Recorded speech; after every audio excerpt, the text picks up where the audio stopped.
got to the point where I was in the hospital 3 times within 3 months, I think, because of dehydration and not eating. And I finally got admitted to an inpatient hospital for over a month. I was diagnosed at age 13 with anorexia nervosa.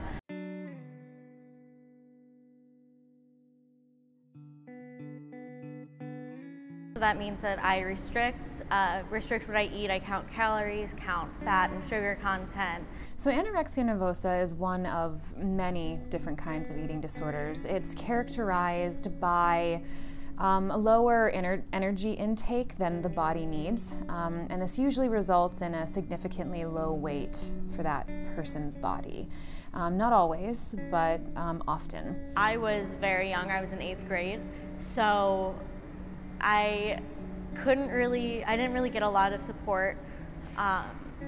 My friends kind of didn't understand or believe what was going on.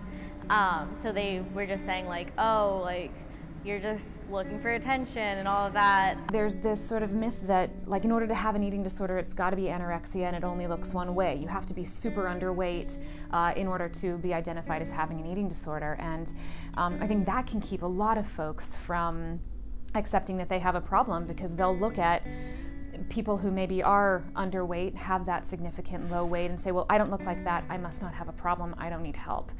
He didn't think I needed treatment. He thought it was just as easy as like eating. And when I was getting like maybe 500 calories in, I was proud of it. My dad would be like, well, that's like nothing, like why aren't you trying harder? And it's like, I'm trying really hard and he's not seeing that. You know, there's a great stigma out there too that somehow eating disorders are, you know, like the person's just choosing to do that. Like, why don't they just eat? Or why don't they just eat less? Or why don't they just stop purging after their meals? If it were that easy, right? People wouldn't be struggling with this. It wouldn't be the epidemic, truly, that it is. It really hurt, and I didn't really have any friends in middle school after that. It was really confusing because I was so young and I didn't really understand what was going on. It is quite prevalent amongst college students. I would say the majority of eating disorders become sort of like a full-blown, like meet, you know, criteria between ages of 18 and 21. I had to go to the ER to get fluids because I was dehydrated. I have attempted suicide twice, and I was in the eating disorder hospital. I've been in multiple day treatment centers. The health implications, again, across the spectrum of all of the eating disorders are really quite vast, right? If we're underfeeding our bodies, the implications there, I mean, we're looking at starving our brains so that, you know, we can't really focus on many things, right? Things become fuzzy, a bit hazy. Our organs start shutting down if we're underfeeding our bodies. Especially for women, we stop, you know, having menstrual cycles, and that can affect, you know, your ability to conceive. My roommate and I both cook.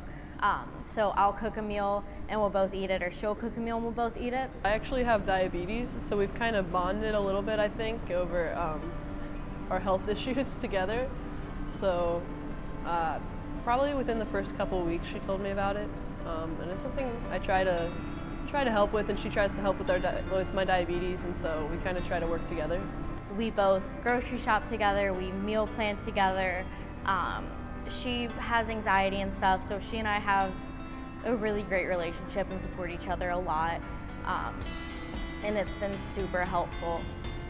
She's a great roommate. I would love to live with her again next year.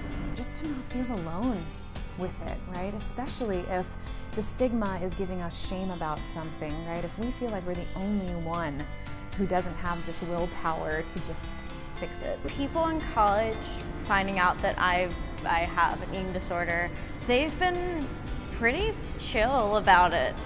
I just kind of can be myself and be like, yeah, this is a part of me, but it's not who I am. And it's been a really cool and open environment about mental illness, and there's not much of a stigma around it on campus here, which is really refreshing.